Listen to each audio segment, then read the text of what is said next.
ልዕልት የሽመቤት አሊ ጋምጩ እጅግ ብዙ የተነገረላቸው ንጉሠ ነገሥት ናት። ምንም ያልተወሱ የወሎ ልዕልት።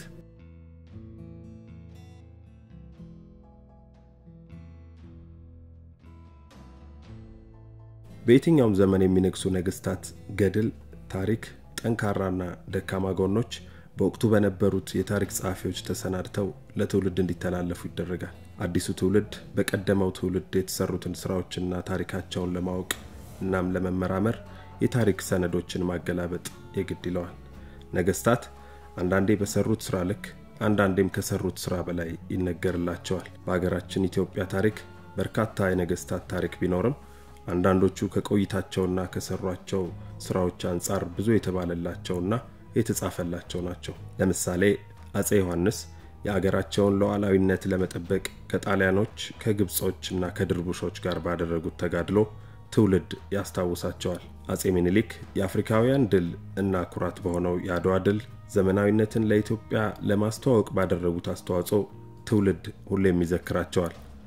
አጼ ቴዎድሮስ የአገር አንድነትን ለመጠበቅ ዘመናዊነትን ለኢትዮጵያ ለማስተዋወቅ በመሞከራቸውና የአገራቸውን ሉዓላዊነት ለመጠበቅ መቅደላ ላይ በሰሩት ተጋድሎ በታሪክ ሁሌም ይታወሳሉ።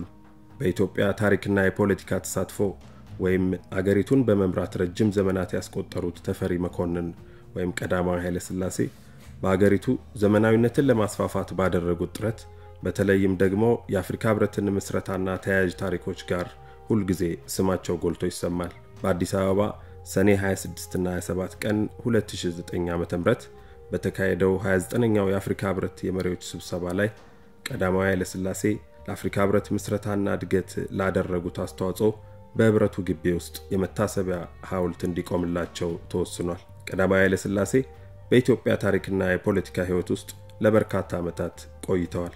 በንግስት ዘውዲቱ ዘመን አልጋ ወራሽ በመሆን ለ13 ዓመታት ቢያሳልፉም ከንግስቲቱ በበለጠ በአገሪቱ ፖለቲካ ውስጥ ወሳኝ ሚና እንደነበራቸው ሁሉም የታሪክ ጸሐፊዎች የሚስማሙበት ነው። በኢትዮጵያ አቆጣጠር ከ1923 እስከ 1967 ዓ.ም በአገራችን የቅርብ ዓመታት ታሪክ ውስጥ ለረጅም ጊዜ የኢትዮጵያ ንጉሠ ነገሥት ነበሩ።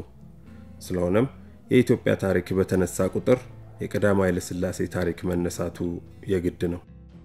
የዚህ አጭርና ታሪካዊ ጥያቄ ያለው ጽሑፍ መነሻ የንጉሠ ነገሥቱን ታሪክ ማውሳት አይደለም። ንጉሠ ነገሥቱ ብዙ ተጽፎላቸዋል፣ ብዙ ተነግሮላቸዋል፣ ብዙም ተዜሞላቸዋል። ሆኖም እኚህ በአገራችን ታሪክ ግዙፍ ስፍራ ያላቸው ንጉሥ በአፍሪካ ህብረት ቀዳሚ ሚና የነበራቸውና በዚህም ምክንያት አፍሪካውያን በአንድ ድምፅ ለሰሩት ሥራ ሐውልት እንዲቆምላቸው የወሰኑ ታሪክ ተመራማሪዎች እንተዋዋለን። የወረኢሉ ታዋቂ የኦሮሞ ባላባት ከነበሩት አሊ ጋምጩ የሚወለዱት ልዕልት የሽመቤት ከሌሎቹ የአገራችን ባለታሪኮች አንፃር የተባለላቸው ወይም የተጻፈላቸው ነገር የለም ማለት ይቻላል። በርካታ የታሪክ ጸሐፊዎች ያዘጋጁትን የታሪክ ሰነድ ስናገላብጥ የምናገኘው የንጉሱን ወይም የንጉሱን አባት ታሪክ እንጂ የልዕልቷን ታሪክ አይደለም። በተለይ የቀድሞ ታሪክ ጸሐፊዎች የልዕልቲቷን ታሪክ ሊጽፉ ቀርቶ አባት ወይም አያት የሌላቸው እስኪመስል የአባትና አያታቸውን ስም ላለመጻፍ የተማማሉ እስኪመስል ከስማቸው ውጪ የአባትና አያት ስም ማለትም አሊና ጋምጩ የሚለውን አይጠቅሱም። ንጉሱ በጻፉት መጽሐፋቸው ላይ እንኳን የእናታቸው ሙሉ ታሪካዊ ዳራ ሊጻፍ ቀርቶ በአገራችን የስም አጠራር እንደሚደረገው የእናታቸውን አባትና አያት ስም አልጠቀሱም። ይህ ለምን ሆነ ብዬ ሁሉ ጊዜ ራሴን ብጠይቅ መልስ ያላገኘውለት ጥያቄ ነው። የታሪክ ባለሙያዎች መልስ እንደምትሰጡኝ ተስፋ አደርጋለሁ። የሽመቤት አሊ ጋምጩ ማን ናቸው? ልዕልት የሽመቤት እናታቸው ወይዘሮ ሁለተ ጊዮርጊስ የምሩ ሲባሉ አባታቸው አሊ ጋምጩ ይባላሉ። የተወለዱት በአማራ ብሔራዊ ክልላዊ መንግስት ደቡብ ወሎ ዞን ወረኢሉ ወረዳ ዶሉ በሚባል ቦታ ነው። የዚህ ጽሑፍ አዘጋጅ ከ20 ዓመት በፊት በወረኢሉ ሁለተኛ ደረጃ ትምህርት ቤት የታሪክ መምህር ሆኜ በማገለግልበት ወቅት የአካባቢውን ታሪክ የያዘ አጥር ያለ ታሪካዊ የጥናት ጽሑፍ ለትምህርት ቤቱ አቅርቤ ነበር። ጥናት ከቀረበባቸው ታሪካዊ የአካባቢው ጉዳዮች አንዱ የልዕልት የሽመቤት አሊ ጋምጩ ታሪክ አንዱ ነበር። የልዕልቷ ቤተሰቦች ማለትም ተወላጆቻቸውን በማነጋገር ጥርት ያለና ታሪኩን እንደወረደ ለመጻፍ ተሞክሯል። የልዕልቷ አራተኛና አምስተኛ ተወላጆች በአካባቢው በህይወት ስላሉ የሚያውቁትንና ከቀደምት ቤተሰቦቻቸው የተነገራቸውን ምንም ሳይሸራርፉ ቃል በቃል ነግረውኛል። የተወለዱበትን ቦታ ሳይቀር በአካል በመገኘት ተመልክቼዋለሁ። አሁን በምን ደረጃ ላይ እንዳለ ባላውቅም በወቅቱ እጅግ በጣም ትልልቅ እድሜ ጠገብ ዛፎችና በመፈራረስ ላይ የሚገኝ ቤትና አጥር ነበረው። ልዕልት የሽመቤትን የተመለከተ የሰነድ ማስረጃ ማግኘት ግን አልቻልኩም። ይህ ምናልባትም ልዕልቲቷ አካባቢውን በህፃንነታቸው ስለለቀቁት ይመስለኛል። ዘውዴ ረታ ተፈሪ መኮንን ረጅሙ የስልጣን ጉዞ በተሰኘ መጽሐፋቸው ገጽ 18 ላይ ወይዘሮ ወለተ ጊዮርጊስ ከወረኢሉ ባላባት ከሼህ አሊ የወለዷትን ሴት ልጅ ይዘው ወደ ሸዋ ለመመለስ የቻሉት አጼ ምኒልክ ከቴዎድሮስ አምልጠው ከተመለሱ ከአንድ ዓመት በኋላ ነው። በዚያን ጊዜ ህፃኗ የሽመቤት የ4 ዓመት ልጅ ነበረች ይላሉ። ይህ የሚያመለክተው ልዕልት የሽመቤት አካባቢውን የለቀቁት በህፃንነታቸው ስለነበር ታሪካዊ የሰነድ ማስረጃዎች በአካባቢው አለመገኘቱን ነው።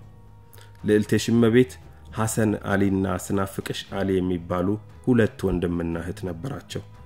ሆኖም በእናት የሚገናኙ አይመስለኝም። የስናፍቅሽና የሐሰን አሊ ተወላጆች ወረኢሉና ጃማ ወረዳ በብዛት ስለሚገኙ የልዕልቷን ታሪክ መጻፍ ለሚፈልጉ ጥሩ አጋጣሚ ነው ብዬ አስባለሁ። በተለይ የስናፍቅሽ አሊ ልጅ የነበሩትና በኃይለ ሥላሴ ጊዜ የጃማ ወረዳ አስተዳዳሪ የነበሩት ፊታውራሪ ከበደ ባንቲምጣ የአባቴ ቅርብ ጓደኛ ስለነበሩ ቤታችን እየመጡ ስለ ቀዳማዊ ኃይለ ሥላሴ ቤተሰብና አንዳንድ ተያያዥ ጉዳዮች በተመለከተ ከአባቴ ጋር የሚያደርጉትን ውይይትና ጭውውት ሁሉ ጊዜ አስታውሳለሁ። የፊታውራሪ ከበደ ልጆች ጋር አብሮ አደጎች ስለሆነን ይህንን የታሪክ ማስታወሻ ሳዘጋጅ ኑሮዋን ጃማ ወረዳ ያደረገችውን ልጃቸውን ወይዘሮ ተዋበች ከበደን በስልክ አነጋግሬያት ነበር። በማዘጋጀው ማስታወሻ ደስተኛ ብትሆንም የልዕልት የሽመቤት አሊ ጋምጩ ታሪክ አስተዋሽ ማጣቱ ቅር እንዳሰኛት አልሸሸገችኝም። በቅርብ የታተመውና ፕሮፌሰር ፍቅሬ ቶሎሳ የኦሮሞና የአማራ እውነተኛ የዘር ምንጭ በተሰኘ መጽሐፋቸው ገጽ 241 ላይ እናቱ የሽመቤት አሊ ጋምጩ በአባቷ በኩል የወረይመኑ ኦሮሞ ናት፣ በአዲሱ ግኝት መሰረት ይብረሁልሽ በተባለችው ስልጤ ጉራጌ እናቷ ቂቶ ትባል የነበረችው አያቷ ወይዘሮ ወለተ ጊዮርጊስ የወሎ ኦሮሞ ነብይ የሼህ ሁሴን ጅብሪል ልጅ ናት። ይህ ማለት ሼህ ሁሴን ጅብሪል የአጼ ኃይለ ሥላሴ ቅድመ አያት ናቸው ማለት ነው በማለት ጽፈዋል። ሆኖም ግን ይህ ፍጹም ስህተት የሆነ የታሪክ ግድፈት ነው። አጼ ኃይለ ሥላሴ ከሼህ ሁሴን ጅብሪልም ሆነ ከወረይመኑ ተወላጆች ጋር ምንም ግንኙነት የላቸውም። ይህ በዚህ እንዳለ ልዕልት የሽመቤት አሊን የሚያውቅና ስለሳቸው አንጀታር ጽሑፍ የተጻፈው በፊታውራሪ ተክለሐዋርያት ነው። እኚህ ግለሰብ በልዕልቲቷ ቤት ያደጉ በመሆናቸው ደግነታቸውን፣ ባህሪያቸውን፣ መልካቸውንና ከዚያም ባሻገር ዘግናኝ አሟሟታቸውን ጽፈውልናል።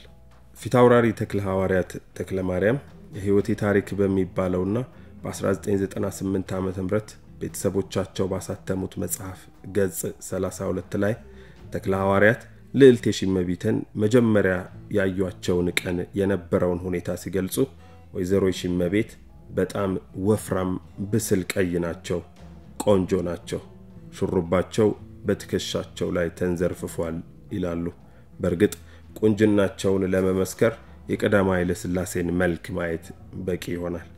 ራስ መኮንን ቤት አገልጋይ ሆኜ ቤተሰብ ነበርኩ የሚሉት ፊታውራሪ ተክለሐዋርያት ልዕልት የሽመቤት ደግና ሩህሩህ መሆናቸውንም በዚሁ ከላይ በተገለጸው መጽሐፋቸው በተደጋጋሚ ገልጸዋል።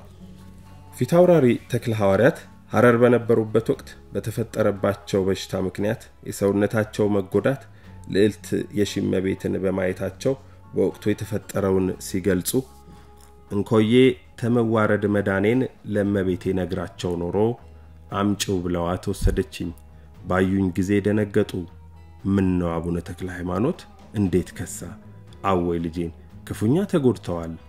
አብሽሬ እባክሽ አብልልኝ በቶሎ እንዲያገግም እንድታጎርሽው ማለታቸውንና በዚሁ በተደረገላቸው ቤተሰባዊ እንክብካቤ ከበሽታቸው ማገገማቸውን ጽፈዋል። በመጨረሻም የቀዳማዊ ለስላሴ ታናሽ ወይም 10ኛ ልጃቸውን ሲገላገሉ የተፈጠረውን የልዕልት የሽመቤት አሟሟት ገጽ 45 ላይ በአይን ያዩትን በዝርዝርና ልብ በሚነካ ስሜት እንዲህ ጽፈውታል።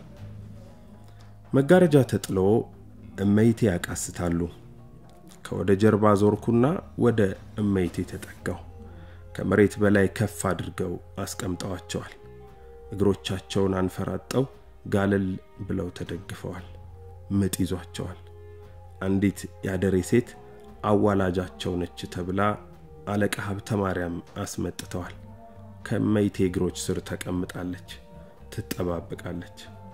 ሴቶቹ ከመጋረጃ ግቢ ሲያገኙኝ ጊዜ የተመዘዘ ካራ ሰጡኝ። ከመይቴ ራስጌ አቆሙኝ።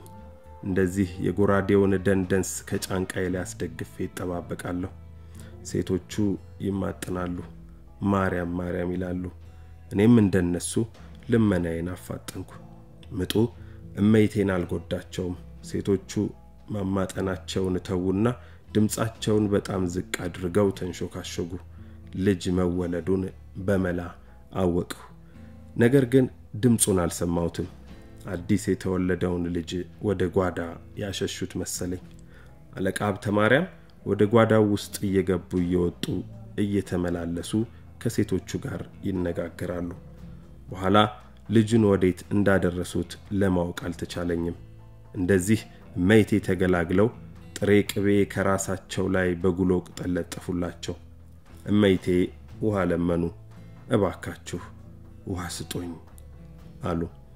አለቃ ሀብተ ማርያም ወተት እንዲሰጧቸው አዘዙ። ወተቱን በቀመሱ ጊዜ እመይቴ ተቆጡ።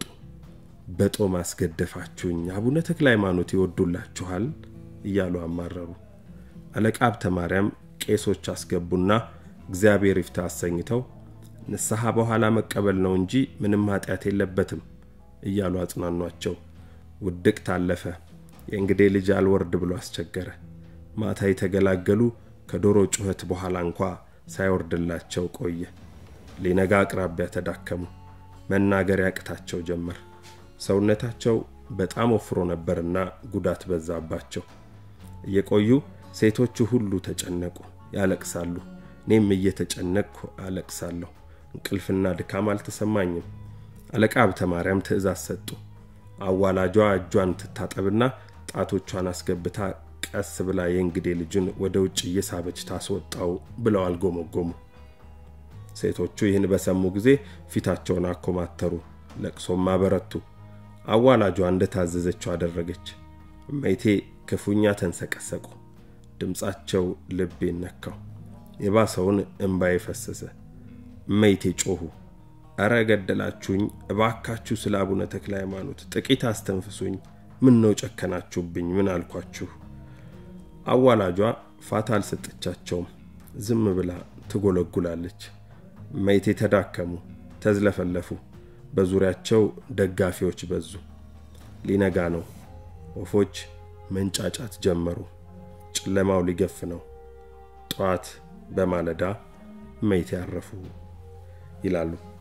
ፊታውራሪ ተክለ ሃዋርያት ልዕልት የሽመቤት ከላይ በተገለጸው በዘግናኝ ሁኔታ በወሊድ ምክንያት ሕይወታቸው ማለፉን ቢገልጹም የተወለደው ልጅ ቀዳማዊ ኃይለ ሥላሴ ይሁኑ ሌላ አልገለጹም። ዘውዴ ረታ ረጅሙ የስልጣን ጉዞ በሚል መጽሐፋቸው ላይ ልዕልቲቱ የሞቱት ቀዳማዊ ኃይለ ሥላሴ ከተወለዱ በኋላ የተጸነሰውን ልጅ በሚወልዱ ጊዜ ነው ማለታቸውና በንጉሱ የተጻፈው ሕይወቴና የኢትዮጵያ እርምጃ በሚለው መጽሐፍ ላይ እናቴ ወይዘሮ የሽመቤት ገና የ30 ዓመት ዕድሜ ያሉ በ1886 ዓመተ ምህረት መጋቢት 6 ቀን አርፈው ሐረር በጥምቀተ ባህር ቅዱስ ሚካኤል ቤተክርስቲያን ተቀበሩ የሚለው ሲታይ ልዕልቲቷ ያረፉት ንጉሱ ከተወለዱ ከ2 ዓመት ገደማ መሆኑን ያመለክታል። በታሪክ ውስጥ ጉልህ ስፍራ የነበራቸው ሰዎች በየትኛውም ሀገር እንደሚደረገው ሐውልት ይቆምላቸዋል፣ ሙዚየም ይዘጋጅላቸዋል፣ ይጻፍላቸዋል፣ አንዳንዴም ይዜምላቸዋል። ግን ልዕልት የሽመቤት በወረይሉ ከተማ ከሚገኘውና ደርግ ድል በዓል ብሎ የሰየመውና በኋላ ወደ ቀድሞ ስሙ ከተመለሰው ልዕልት የሽመቤት ተብሎ ከሚጠራው መለስተኛ ሁለተኛ ደረጃ ትምህርት ቤት ውጪ ለስማቸው መጠሪያ ምንም አይነት ማስታወሻ አይገኝም። በወቅቱ የታሪክ መምህር በነበርኩበት ወቅት ያየሁትና የተወለዱበት አካባቢ ቤትና ግቢ አሁን በምን ሁኔታ ላይ እንዳለ አላውቅም። ግን በተቃራኒው ስለ ልጃቸው ታላቅ ሥራ ብዙ ተብሏል፣ ብዙ ተጽፏል፣ ሐውልትም ሊቆምላቸው ነው። ከዚህ ባሻገር ይህን በአገራችን ታሪክ ግዙፍ ስፍራ ያለውን ባለ ታሪክ ያፈራ ማህፀን ብናስታውሰው ብናወሳውና ብንጽፍለት ተገቢ ይሆናል እላለሁ።